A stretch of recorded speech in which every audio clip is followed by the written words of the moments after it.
Thanks, Kirsten. There is plenty to talk about this afternoon with our political panel, and I'm joined by the Shadow Assistant Minister for Employment and Skills, Louise Pratt, and Liberal MP Jason Falinski. Thanks to both of you for your time this afternoon. Pleasure to be with you. Let's look firstly at the Defence Minister, Linda Reynolds, retracting a comment today in which she reportedly referred to her former staffer, Brittany Higgins, as a lying cow. Jason Falinski, the Minister publicly apologised for that comment last week. Should she have retracted it then also? Look, I think that this was a legal matter. I mean, the Minister from the very beginning said she regretted doing it. The circumstances of it was that it was done in a private office.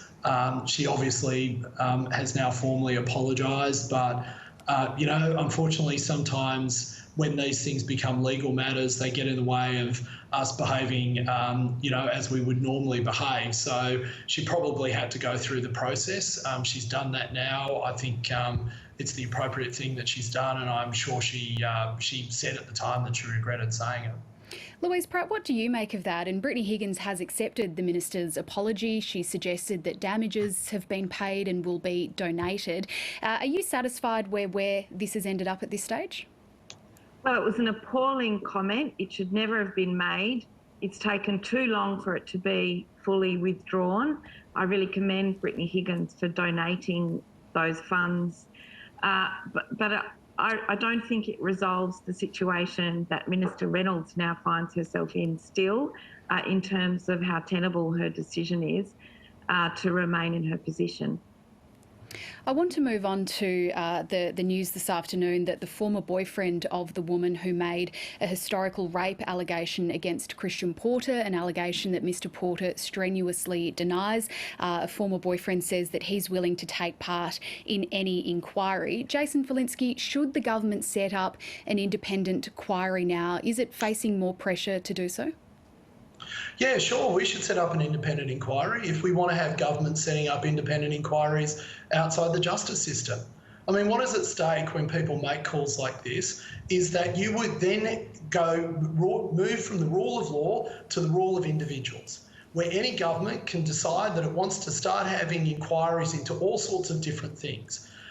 This is an exceptionally difficult circumstance, what happened here. These are tragic events. It is an incredibly hard case. There are two people who were 17 and 16 at the time.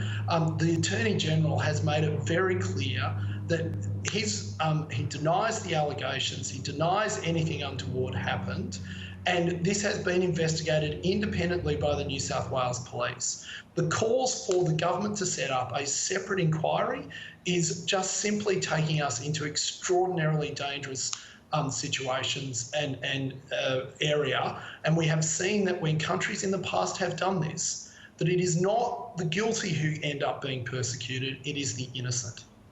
Louise Pratt, as Jason Falinski just argued, the government says that an independent inquiry would go against, it wouldn't respect the rule of law. Is that something that needs to be taken into consideration here?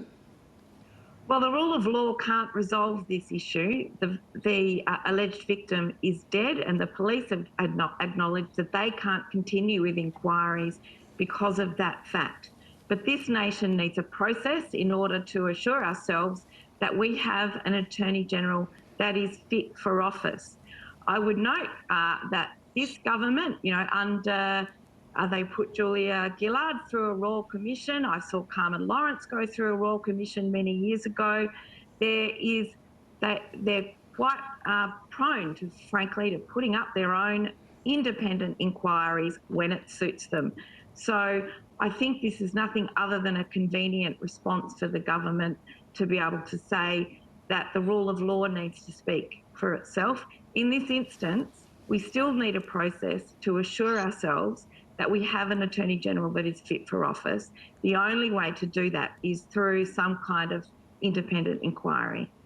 Let's talk about the federal government's tourism support package announced yesterday. Jason Falinski, I think there's only one New South Wales destination on that list released yesterday. Are you satisfied with that? Well, I'd like to see a lot more destinations in New South Wales on that list. Obviously, this program is a start. It's about kick-starting demand for hospitality in hotels who got badly impacted by the COVID-19 virus. That's what this program's designed to do and put us on a sustainable path to recovery. The more the merrier who want to be part of it. And I hope that that is something that the government can continue to look at into the future. Are you disappointed then with the list of locations that was released yesterday? Well, I'm not disappointed. I think it's a good start. I mean, hopefully the program's so successful that we can expand it. This is just a matter of you have to start somewhere. This is where we've started.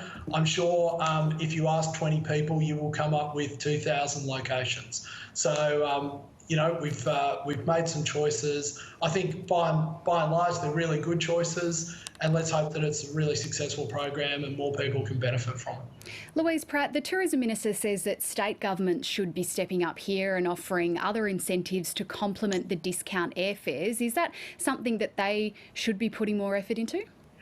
Well, many states have already done that, so I think it's a bit cheeky for the federal government to say that. In the case of Western Australia, Premier Mark McGowan said, where is the extension to JobKeeper? In fact, we're very concerned here in WA, as the Premier expressed, that tourists will get pulled out of the state because the only destination that's on the list is Broome. So it is ill-conceived in terms of the biases that it has. And it's all very well for the Commonwealth now to go, well, we'll stick some other destinations on the list. This is just a start. There could be a whole range of perverse outcomes because the government is, simply targeting marginal seats and doing things according to its own political convenience. I want to look at a couple of other topics before we let you go. The rollout of Australia's COVID-19 vaccination program. Jason Falinski, are you confident in the timeline that has been set? The government now saying that it hopes that at least the first dose of a vaccine will be offered to every Australian by the end of October, or will that timeline, do you think, keep shifting? Look, I don't think it will keep shifting. I'm hopeful that it will move forward again as we learn more and we have a better understanding of the logistical challenges that are part of this rollout. We have enough vaccine in the country to last us until production starts at the CSL facility in Victoria. I'm pretty comfortable where we're at. Of course, the really important thing here is we don't have to rush this out. We are in circumstances where we can do this safely, sensibly and progressively. People who need it first are getting it, and then we can continue to roll it out into the community. I mean, there's no better place at the moment to live than Australia. And the way that we've designed this vaccine rollout will ensure, I think, that everyone who needs it will get it very quickly, and all of us should have access to it by the end of this year, and we can start getting back to living our lives as freely as we did the year before last. Louise Pratt, what do you make of that argument that we don't need to rush here, that we can take the time, learn the lessons from overseas and take a bit longer because of the COVID situation in Australia at the moment? Look, there's no doubt our economy and our capacity to travel and get on with life will be better once we're vaccinated. The government said that they were going to under-promise and over-deliver, but in fact that is proving, as the evidence before Senate committees yesterday showed, that is not the case. Their own department concedes they won't meet their commitment of 4 million vaccinations delivered by October. That is a great shame. My own GP, she said to me yesterday, I'm not yet taking bookings for the vaccination because I'm not yet confident in the secure supply that I'll be able to deliver that timetable. So I think the government really needs to be held to account for the fact that it is, as per usual, putting a marketing spin on things and then unable to deliver what it promises.